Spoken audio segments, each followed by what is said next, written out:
Hello, everyone. We are the Brazil Group, and this is our presentation for our product.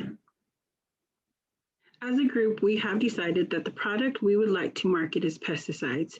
In 2018, a news article was written about the dangers of the pesticides being used in Brazil. Due to the lack of monitoring the products and the government ensuring that their pesticides meet regulations, many have said that the pesticides are poisonous. With our product, we would not only ensure that it meets regulations and government guidelines, but that it will be safe for all farmers and communities to use. Due to the facts researched about the current pesticides in Brazil, we know our product will be very valuable. It is a product unknown to Brazil. There may be companies that do follow us in initiating our product. We see that as valuable too. Having a product that agricultural businesses and farmers can purchase with a knowledge that it is safe is valuable. We chose the name cide for our product as we thought it represented what our company stands for. While our product is a pesticide and it serves the same purpose as its competitors, it is a much healthier and safer version of current pesticides on the market while still being just as effective. Our positioning statement is our product, cide, is the safest and healthiest among all pesticides because it has been thoroughly tested and does not compromise your health. We chose this purpose statement as we thought it represents best what our company stands for and what we seek to provide. We hope our logo communicates our mission and the value we add to our customers. The green leaves represent health, safety, and growth. We made the plant growing out of our brand name, cide, to represent the growth that using our product will provide.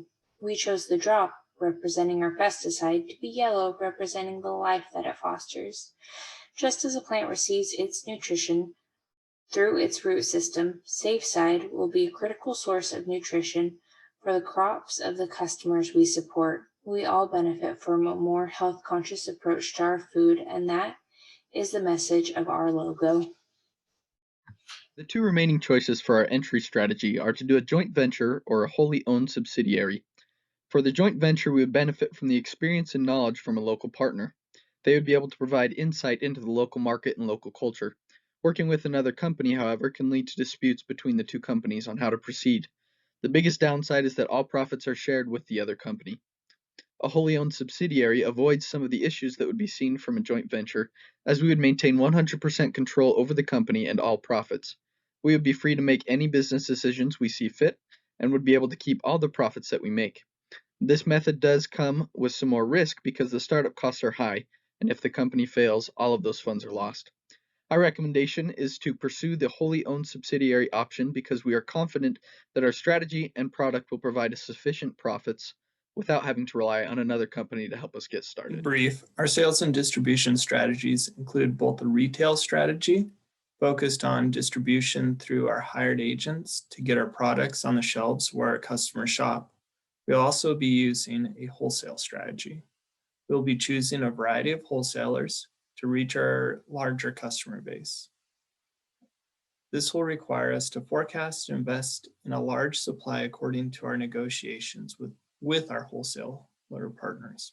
Finally, our sales strategy will be to offer a unique selling proposition by making our products instructions simple and easy to use. We'll also be using penetration pricing to gain customers and then build a loyal following for our products in Brazil. The pricing strategy here, just as a starting up company, we're going to be offering some pretty good discounts to begin with, just to get our foot in the door and earn some customers' business.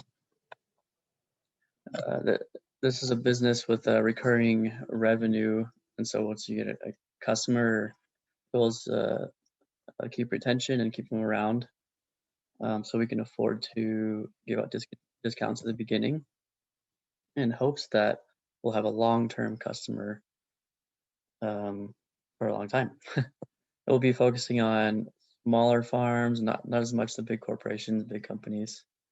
And I feel like we felt that the smaller farms care more about the cheap prices and the discounts that we give, as well as some of our goals are to educate those that are not aware of the safety of pest control and pesticides in their farms. So we see that as a good market for our discounts and a good price there. Hopefully that'll earn a lot of business. Target market. I have created a list of some of the demographics and psychographics of our target customer in Brazil. They are a small family farm or business, people who value health and safety, low to middle income, struggling farmers. They have low yield crops and have little to no education. Due to their lack of education, these small farmers are being taken advantage of by large pesticide and herbicide companies. They're unaware of the damage and harm that these products are causing to them and the environment. We are targeting these people because we have a low-cost product that they can afford, and we want to educate them about the importance of safe pesticides and herbicides. After comparing 3 different sourcing companies, we chose Selena Wamusi as our supplier. There is a large degree of the variance of price in perithrum, so choosing a source that is both reflective of the quality of the product without paying a premium for medical grade was important to us. Located in Kenya, a coastal country, it provides the advantage of ready access to ports and established trade routes around the Horn of Africa. Perithrum is a major crop in Africa, and as such, they have developed expertise in its growing, processing, and exporting. The other companies we considered were located in China, and while doing business with China would offer its own advantages, we as a company want to prioritize our brand's reliability and our ability to meet our customers' needs. As our company is devoted to supplying safe products to our customers, it is important that we work with a supplier whose quality we can trust. That is why we have chosen Selena Wamusi as our supplier. Taking into consideration that our target consumers in Brazil are mainly local farmers with limited access or interest in the internet, we should limit our online advertising campaign to popular social media outlets such as Facebook and Instagram. Many of those farmers still listen to radio shows, especially the news. This campaign should be aired on prime time, which is both at 6 a.m. and 5 p.m. We can make sure we are present during local events so that potential customers can have close contact with our sales representatives. Another important channel is the main television station called Rede Globo. Every Sunday morning at 8 a.m., they show a popular program called Globo Rural. The show's main focus is to introduce new farming techniques and technology to help food producers and cattle ranchers to increase yields. And this concludes our advertising campaign. Thank you for your time. Now let's take a look at the competition. Since Brazil is one of the largest consumers of pesticides and herbicides, there are a wide range of companies that are potential competitors. We've researched 3 companies who we believe will be some of our primary competitors. They are Bayer, Syngenta, and BASF. There are many things that these companies do well that we should take note of and learn from. For example, they've built their successful global brands through excellent marketing and product development. However, we've also noted some weaknesses. All of these companies practice something called double standards. For example, an online article stated that 51 of the 120 pesticide active ingredients in Syngenta's portfolio are not authorized for use in its home country, Switzerland.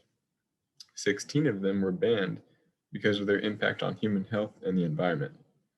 This is the opposite of what we want to do. We will strictly follow the regulations of our home and host countries and offer a product that has been deemed safe for human use and consumption. Upon review of the major staffing options, we will be using a geocentric strategy. We see this approach as making the best use of our current staff and see it as a solid option moving forward. Our executives come from different cultures, and we see this as a strength.